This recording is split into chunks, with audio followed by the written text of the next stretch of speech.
ದೊಡ್ಡ ದೊಡ್ಡವರೆಲ್ಲ ಕೂತಿದ್ದಾರೆ.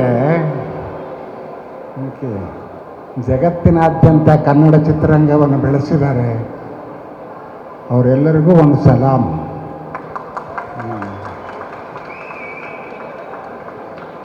ನಾನು ಈ ಚಿತ್ರದಲ್ಲಿ ಪಾತ್ರ ವಹಿಸಿರೋನು.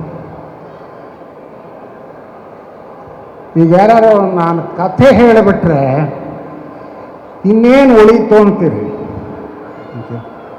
ನಾನು ಸಿನಿಮಾ ನೋಡಿದ್ದೀನಿ, ಬಹಳ ಮೆಚ್ಕೊಂಡಿದ್ದೀನಿ. ಆ ವಿಷಯಗಳನ್ನು ಹೇಳೋಣ ಅಂದರೆ ನಮ್ಮ ವಿಮರ್ಶಕರೆಲ್ಲ ಏನ್ರಿ ನಿಮ್ಮ ಕೆಲಸ ನೀವು ಮಾಡಿರಿ, ನಮ್ಮ ಕೆಲಸ ಯಾಕ್ರಿ ಮಾಡ್ತೀರಿ ಅಂತಾರೆ. ಏನು ಮಾತಾಡಬೇಕು ನಿಜವಾಗಿ ಗೊತ್ತಿಲ್ಲ.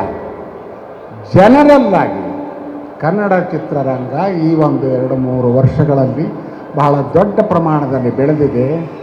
ಓಕೆ, ಅದ್ಭುತವಾದ ಹೆಸರು ಪಡೆದಿದೆ. ಇವಾಗ ನಾವು ಎಲ್ಲಾದರೂ ಹೊರಗಡೆ ಹೋದರೆ ನೀವು ಕನ್ನಡ ಚಿತ್ರರಂಗದವರ ಅಂತ ಕೇಳಿ ನಮ್ಮ ಹೆಮ್ಮೆ ಪಡ್ತಾರೆ.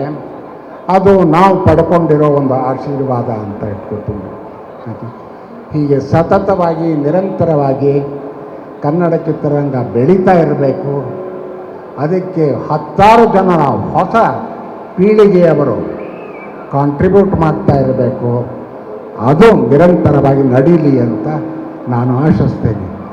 ಈ ಸಿನಿಮಾ ಈಗ ನೋಡಿ, ಇದು ಗ್ಯಾರಂಟಿಗಳ ಯುಗ. ಕಾಂಗ್ರೆಸ್ ಗ್ಯಾರಂಟಿ, ಮೋದಿ ಗ್ಯಾರಂಟಿ ಅಂತ ಎಲ್ಲರೂ ಗ್ಯಾರಂಟಿಗಳು ಕೊಡ್ತಾರೆ. ನಾನು ಒಂದು ಗ್ಯಾರಂಟಿ ಕೊಡ್ತಾ ಇದ್ದೀನಿ. ಈ ಸಿನಿಮಾನ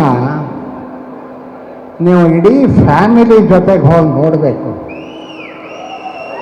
ಅಲ್ಲ, ಯಾಕೆ ಅಂತ ಹೇಳ್ತೀನಿ, ಇಲ್ಲಿ ಬರೀ ಪ್ರೀತಿ, ಪ್ರೇಮ, ಪ್ರಣಯ, ಫೈಟ್ಸು ಅಷ್ಟೇ ಅಲ್ಲ. ಕನ್ನಡದಲ್ಲಿ ಒಂದು ಅದ್ಭುತವಾದ ಪದ ಇದೆ, ಒಲವು ಅಂತ. ಆ ಒಲವಿನ ಚಿತ್ತಾರ ಇದರೊಳಗಿದೆ. ಅದೇ ಪ್ರಮುಖವಾದ ಪಾತ್ರ ವಹಿಸಿರೋದು ಈ ಸಿನಿಮಾದಲ್ಲಿ. ಇದು ಈ ಸಿನಿಮಾ ನೋಡಿದ ಮೇಲೆ ಯಾವುದೇ ಒಂದು ಹೆಣ್ಣಾಗಲಿ ನನಗಿಂಥ ಒಬ್ಬ ಗಂಡ ಇರಬೇಕು ಅಂತ, ಯಾವುದೇ ಗಂಡಾಗಲಿ ನನಗಿಂಥ ಒಬ್ಬ ಹೆಣ್ಣಸಿರಬೇಕು ಅಂತಾರೆ. ಇವರೆಲ್ಲರನ್ನು ನೋಡಿ ಮೆಚ್ಚಿಕೊಳ್ಳೋ ಅಂಥ ಜನ ಇದ್ದಾರೆ.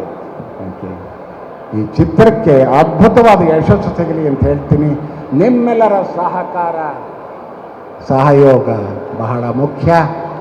ಆದ್ದರಿಂದ ಜೂನ್ 14ಕ್ಕೆ ನಿಮ್ಮೆಲ್ಲರನ್ನು ಅಲ್ಲಿ ಕಾಣ್ತೀನಿ.